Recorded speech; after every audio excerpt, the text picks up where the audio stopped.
A week before college, my parents said, "We gave your tuition to your brother's business. Be proud you're supporting the family." I didn't argue, I just left. A year later, his business collapsed and I was making six figures without a degree. Now they won't stop calling. Hey Reddit, my parents stole my college fund to bankroll my brother's startup, then told me to be grateful for the opportunity to support the family. So I disappeared, built my own business, and watched his empire burn while I quietly made more money than any of them ever dreamed of. Here's how it all went down. The day my life completely changed started with scrambled eggs and the fakest smile I'd ever seen on my mother's face. I'm Blake, 18 male at the time, 21 now, and I still remember every detail of that morning. The way sunlight hit the kitchen counter at exactly 8:47 a.m. How mom's voice was just a little too cheerful, like a hostess greeting guests she didn't actually want in her house. How dad kept tapping his wedding ring against his coffee mug like a metronome, clearly rehearsing a speech in his head. The kitchen smelled like burned toast because mom had been distracted while making breakfast. There was this tension in the air that I couldn't quite place. The kind you feel before a storm hits. When the pressure changes and the birds go quiet, I should have recognized it for what it was. But I was 18 and stupid, still believing in things like fairness and family loyalty. I was wearing my university hoodie that morning, had just gotten it in the mail 2 days earlier. Navy blue with the school crest embroidered on the chest. $45 I couldn't really afford, but I'd bought it anyway because I was proud. Because after 4 years of killing myself with advanced placement classes and extracurriculars nobody cared about, I'd actually done it.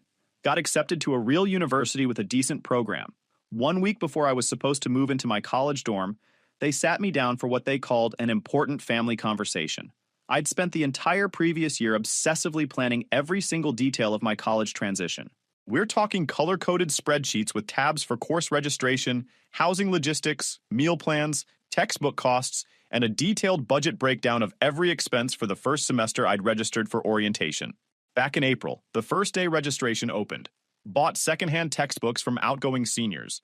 Saved almost $300 doing that worked nights at Morrison's grocery store stocking shelves for minimum wage. Picking up every extra shift I could get. Saved $1,700 over 10 months just for the little things dorm decorations. A decent laptop from a pawn shop that I'd personally stress tested to make sure it could handle my computer science coursework.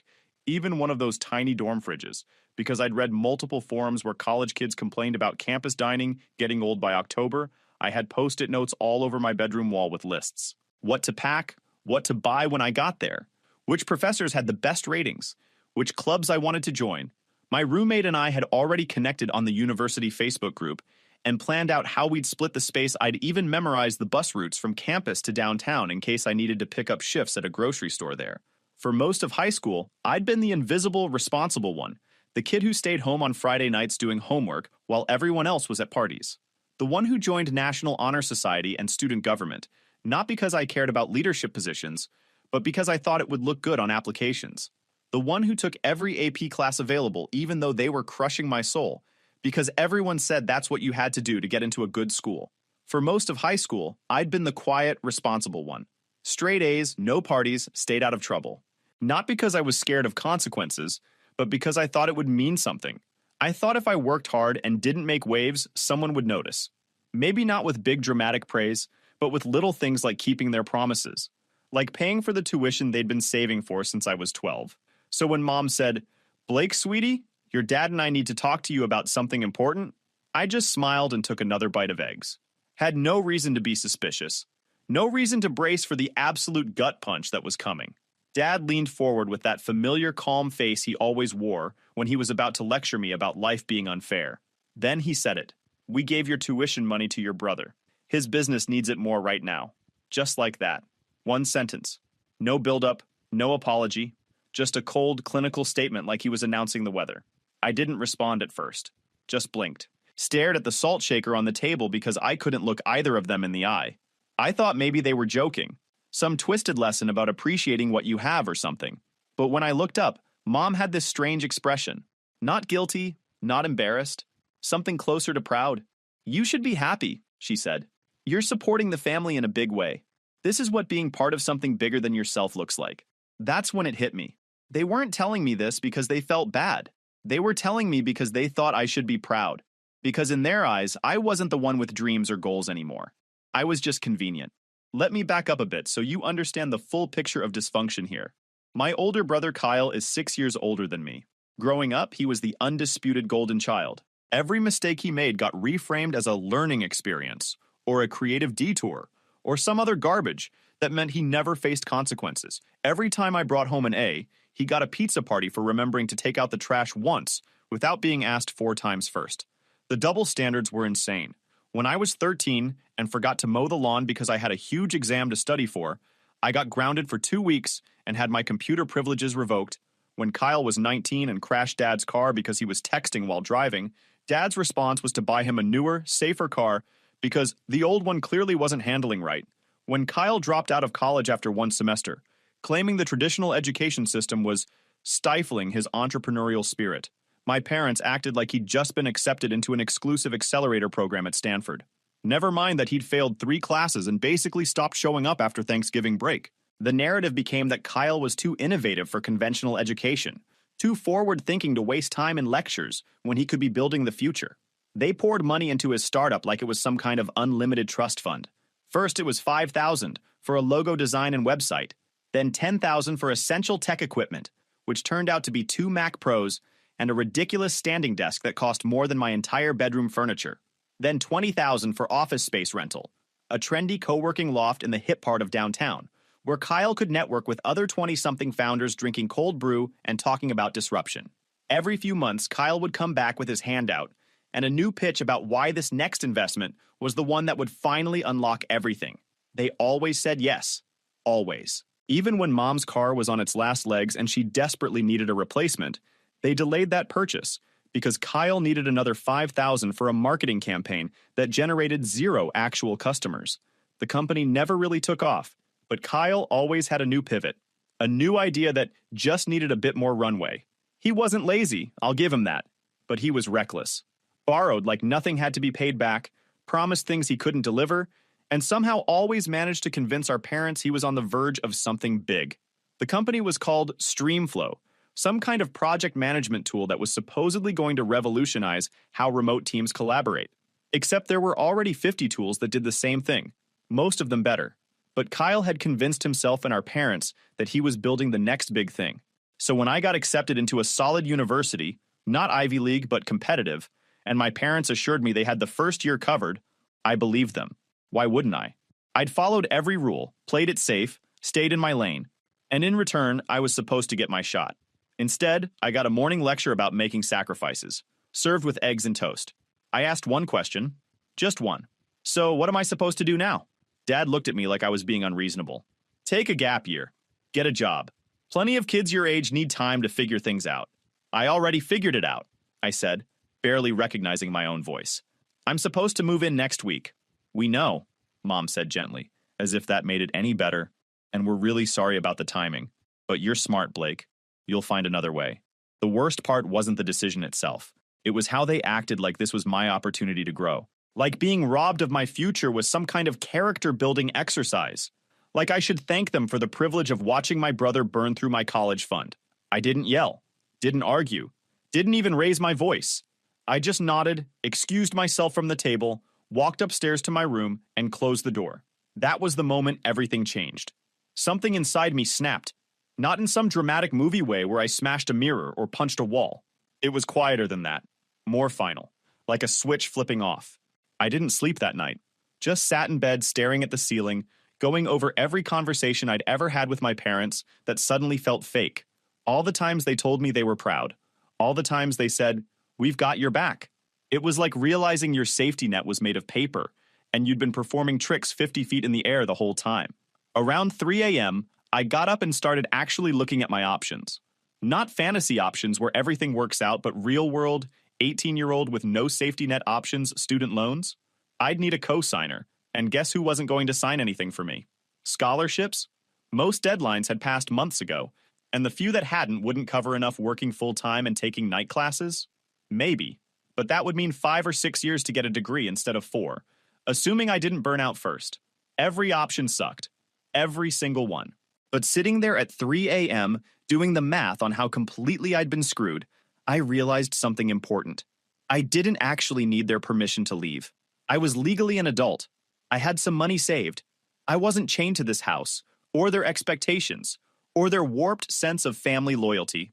The next morning, I started packing. Not for college. For something else entirely. I didn't make a big announcement or have a dramatic confrontation. Just quietly went through my room, sorting things into two categories: essential and disposable. Clothes, laptop, important documents. That all went into my 2 suitcases: childhood stuff, trophies from middle school, random junk I'd been holding on to for sentimental reasons. That stayed. I wasn't sentimental anymore. It took me about 3 hours to pack up 18 years of my life. 3 hours. That's all it was worth, apparently. Found my birth certificate in a filing cabinet in Dad's office, along with my social security card. Took both without asking. Not stealing. They were mine.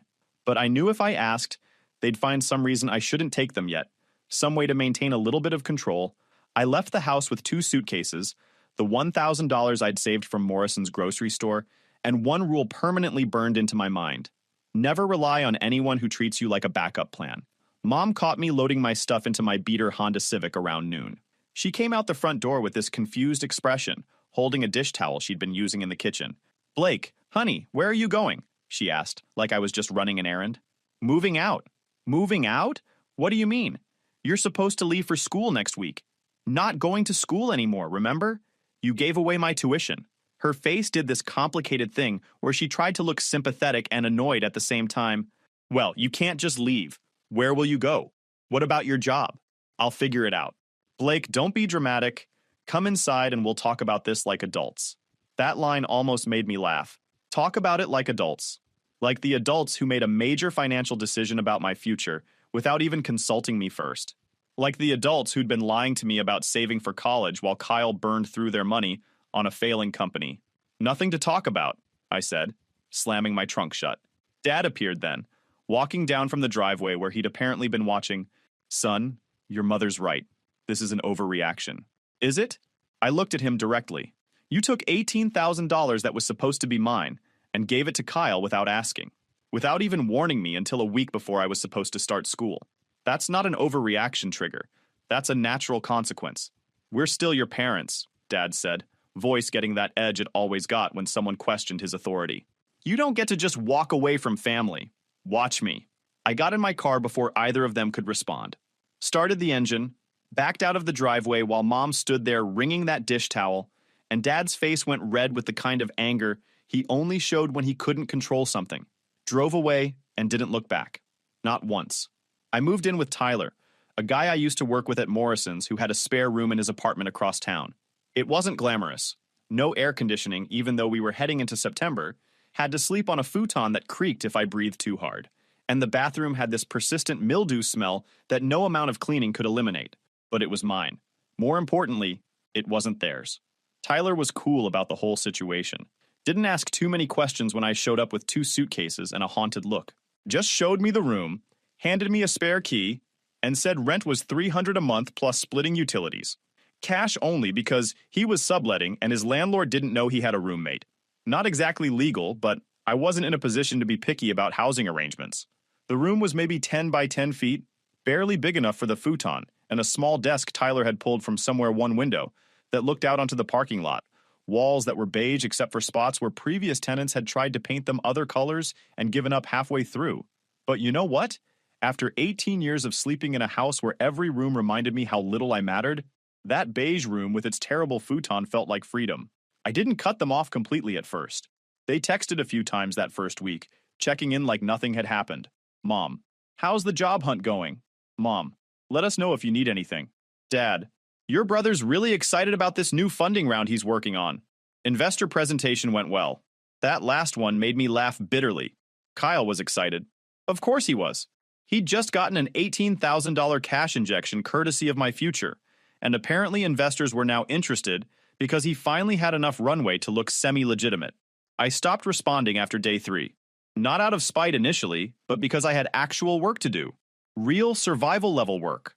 The kind that didn't involve begging my parents for validation or watching Kyle fail upward while everyone clapped.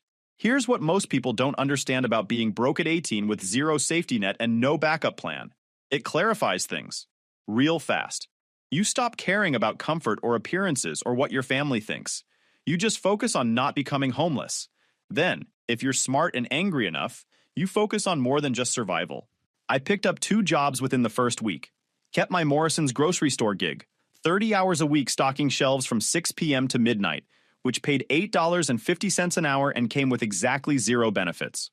Then added weekend shifts at a warehouse loading trucks for this distribution company that paid cash under the table, $15 an hour if you showed up on time, and didn't complain about the work being brutal. The warehouse job wasn't exactly legal, but nobody asked questions, and I needed money immediately. The work was exactly what you'd expect: lifting boxes from pallets, loading them onto trucks according to whatever cryptic system the supervisor had invented, trying not to get crushed when someone backed up a forklift without checking their mirrors.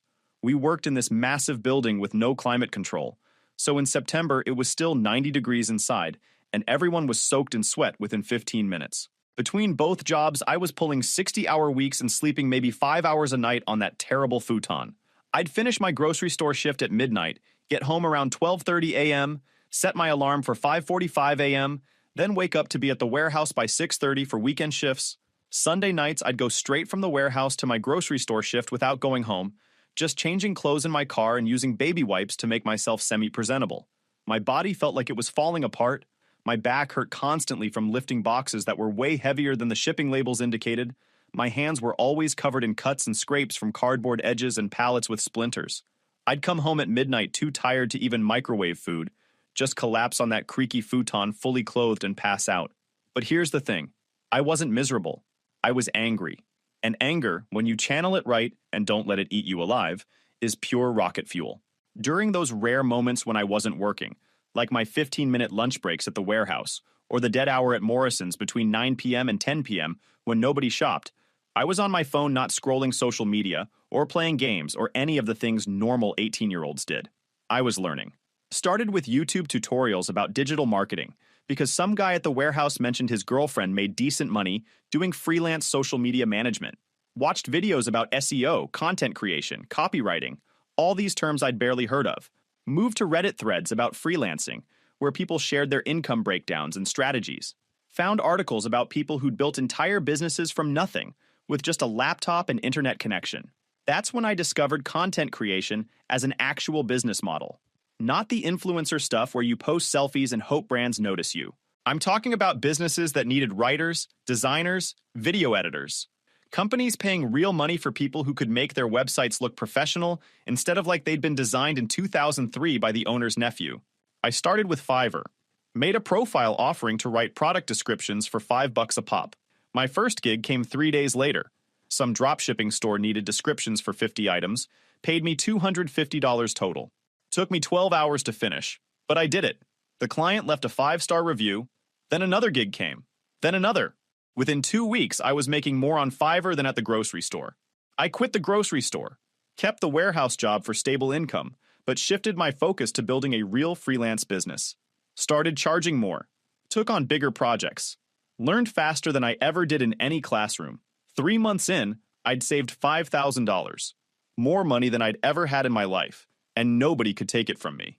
Around this time, I met Hannah through a freelance writing forum on Reddit. Someone had posted asking for recommendations for decent copywriters who wouldn't charge agency prices, and another user tagged me based on some comments I'd made in previous threads. Hannah reached out via DM asking if I'd want to collaborate on a project. She was 22, had dropped out of art school after 2 years when she realized she was spending $50,000 to learn things she could teach herself from YouTube and online courses. Now she was doing graphic design work for startups, charging reasonable rates, and building a solid portfolio. Her style was clean, modern, exactly what tech companies wanted, but usually couldn't afford from big agencies. We started collaborating on projects. I'd handle the copy, website content, product descriptions, email sequences, and she'd handle the visuals, logo designs, website mockups, social media graphics. Clients loved the package deal. They could hire both of us for less than what a traditional agency would charge just for the design work, and they get everything done faster because we communicated efficiently. Our first joint project was for a small e-commerce company selling outdoor gear. They needed a complete website redesign, new copy, new layout, new graphics. We quoted them $3,500 and delivered everything in 2 weeks. They were thrilled, left us both 5-star reviews, and referred us to 2 other companies in their network. That's when things started clicking. We weren't just freelancers scrambling for gigs anymore. We were becoming a team that delivered consistent quality one night around November. About 3 months after I'd moved out, Hannah and I met up at this cheap diner near Tyler's apartment to work on a proposal for a potential client. We were both exhausted. She'd been pulling 16-hour days trying to meet deadlines, and I was running on maybe 4 hours of sleep between my warehouse shift and Morrison's. We ordered coffee and fries because that's all we could afford, spread out our laptops on the sticky table, and started mapping out the project scope. But about an hour in, Hannah closed her laptop and looked at me with this intense expression. "We should stop freelancing for other people and start our own thing," she said. "Like what?" I asked, genuinely confused. "A content agency. We find the clients, we set the rates, we build the systems. Stop being hired hands for $50 an hour and start being the ones doing the hiring. We already work well together. We have testimonials. We know the pain points and what clients actually want. Why keep making other people money when we could be making it ourselves?" It sounded completely insane. We were both broke 20-somethings with no business experience, no capital, no connections. Hannah had debt from her truncated art school experience. I was still working 2 manual labor jobs and sleeping on a futon in a subletted room. Neither of us had any business starting a company. But the more we talked about it over those progressively colder fries, the more it made sense. We'd both been doing this for months. We knew the work. We knew the market rates. We knew what separated good agencies from bad ones: communication, reliability, and actually delivering what you promise, instead of overpromising and underdelivering. "What would we even call it?" I asked. "I don't know. Something that sounds legit, like we've been doing this for years instead of months." We brainstormed names for about 20 minutes. Most of them were terrible. Digital Dynamics, Creative Solutions, Pixel Perfect, all the generic startup names that every other agency was already using. Then Hannah said, "What about Content Forge? Like, we forge content, build it from scratch, make it strong." I repeated it a few times. Content Forge? Yeah, that actually worked. Sounded professional but not pretentious. Memorable without being gimmicky. "Okay," I said. "So we're really doing this? Unless you want to keep loading trucks until your back gives out at 30. 2 weeks later, we registered Content Forge as an LLC. Cost us $50 total to file online, which we split. Built a basic website on a free template that Hannah customized with her design skills. Wrote case studies based on our best freelance projects. Technically, those were for individual clients, but we reframed them as Content Forge success stories because nobody would check our pitch was brutally simple. "Your website looks like it was made by someone's cousin in 2008. We can fix that." We started cold emailing local businesses that had terrible online presences.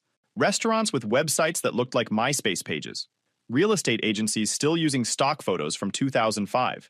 HVAC companies whose contact us forms didn't even work. The response rate was garbage at first. Maybe one reply for every 100 emails. Most people ignored us. Some told us to get lost. One guy wrote back a 3-paragraph rant about millennials, thinking they could do marketing just because they had Instagram accounts. But that one reply per 100 would lead to a consultation call. And roughly half those consultations led to paid projects. Our first official Content Forge client was a regional plumbing company that needed monthly blog posts about plumbing maintenance, social media content, and email newsletters to send to their customer base. They agreed to pay us $1,500 a month for all 3 services. $1,500 a month didn't sound like much, but it was revolutionary for 2 reasons. First, it was recurring revenue. Same money coming in every month without us having to constantly hunt for new clients. Second, it was enough to prove the model worked. If we could land 1 retainer client, we could land 5. If we could land 5, we could land 20. Hannah quit her day job. I quit the warehouse. We went all in. That's when things started moving fast. We hired our first contractor, a video editor Hannah knew from art school, then a second writer, then a project manager to keep everything organized. Content Forge went from a side hustle to an actual company with employees and processes and profit margins. My parents had no idea. Neither did Kyle. I'd gone completely dark on social media. No posts, no updates, no breadcrumb trail showing what I was building. As far as they knew, I was probably still stocking shelves somewhere, bitter about the college thing, which is exactly what I wanted them to think. Meanwhile, Kyle's business was imploding in slow motion. I knew this because Tyler, my roommate, was friends with someone who worked at the startup incubator where Kyle had an office. The rumors were brutal. Kyle had burned through my tuition money in 4 months. Spent it on team building retreats, fancy office furniture, and a marketing campaign that generated exactly 0 paying customers. Streamflow had maybe 10 active users, all of them friends and family testing it out of pity. The product was buggy, the interface was confusing, and Kyle kept pivoting every few weeks to chase whatever trend he'd read about in TechCrunch that morning. 6 months after taking my money, he went back to our parents asking for more. They gave it to him. I know because Mom accidentally texted me instead of Kyle during one of her group message fails. Transferring the $8,000 now. Tell your father it's from the home equity line. They'd taken out a second mortgage to fund his nonsense. My college fund wasn't enough. Now they were gambling their house. I didn't respond to the text. Just screenshot it and filed it away. Evidence for later. By the time I turned 20, ContentForge was generating $30,000 a month in revenue. We'd moved into a real office. Nothing fancy, just a converted warehouse space with decent Wi-Fi and enough room for our growing team. Hannah and I split equity 50-50 and took modest salaries. Reinvesting everything else into growth, I bought a used car. Nothing flashy, a reliable Honda that got me from point A to point B.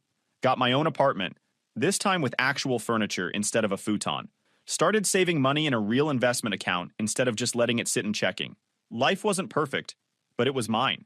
Every decision, every success, every failure, all mine. No one could take credit for it. No one could claim they'd helped me get there. I'd built this from nothing, in spite of them. Then came the wedding invitation. My cousin Ashley was getting married. Big fancy affair at some vineyard 2 hours away. The invitation arrived at my old address, my parents' house, and Mom forwarded it to me with a note. Would be nice if you came. Family misses you. Family misses you. Right. The family that stole my future and told me to be grateful. But I decided to go. Not because I missed them.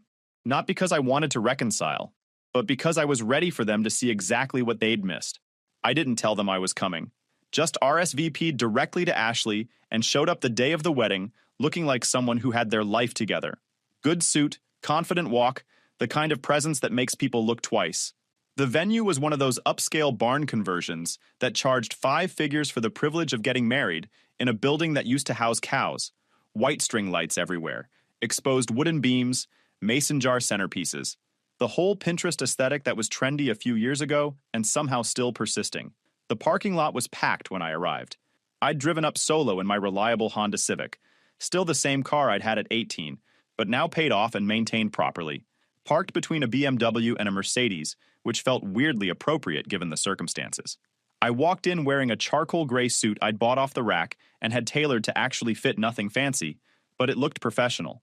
Combined with a decent haircut, and the confidence that comes from knowing your bank account has 6 figures instead of 3, I looked like someone who had their life together.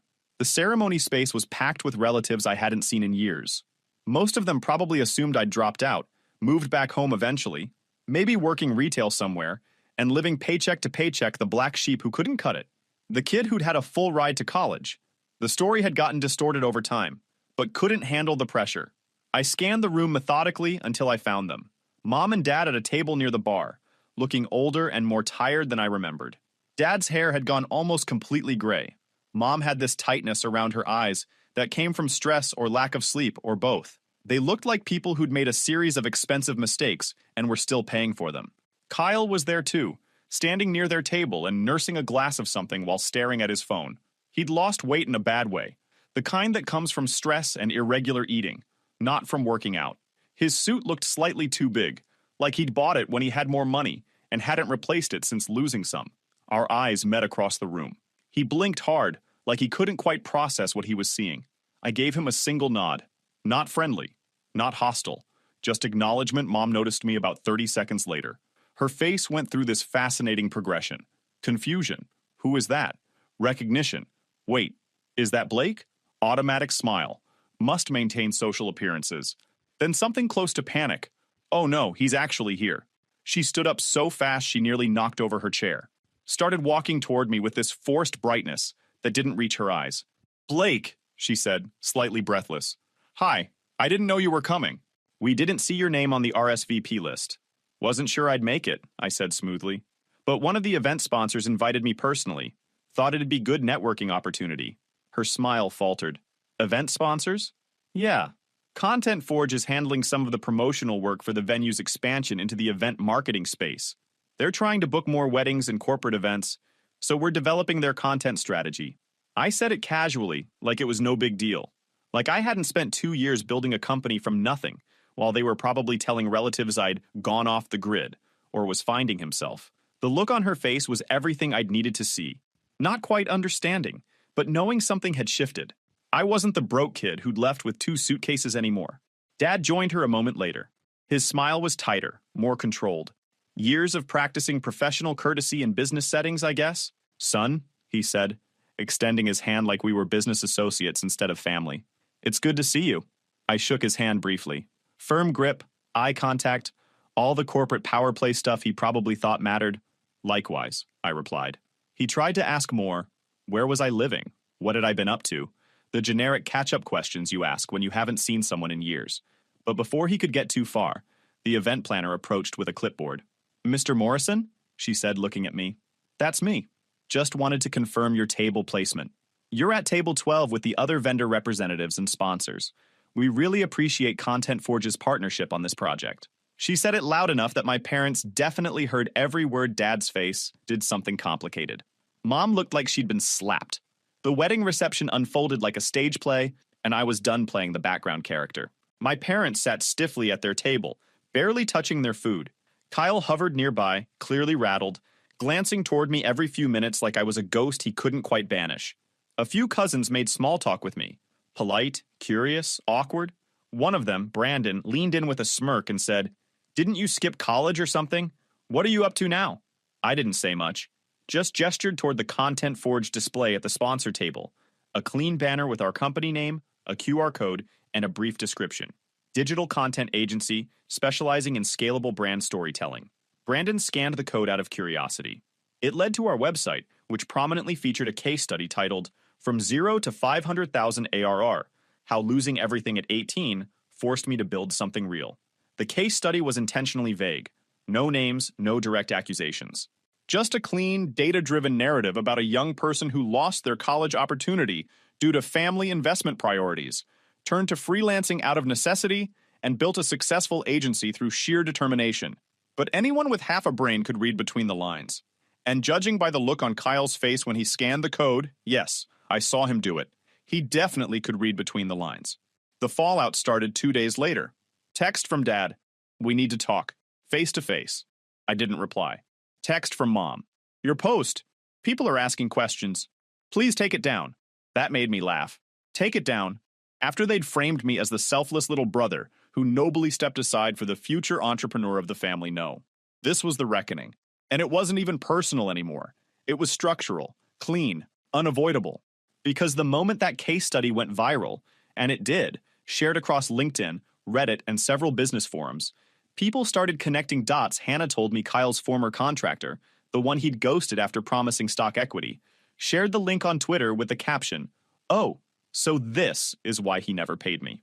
A day later, the local startup incubator that had been considering Kyle for a second round of funding posted a quiet update on their website, pausing external investments pending internal review.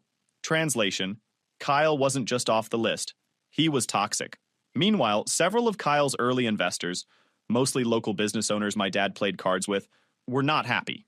The case study didn't name them, but it traced the path of money through phrases like family-backed startups with no KPIs, and early investors promised high returns with zero oversight. Anyone involved knew exactly who that was about.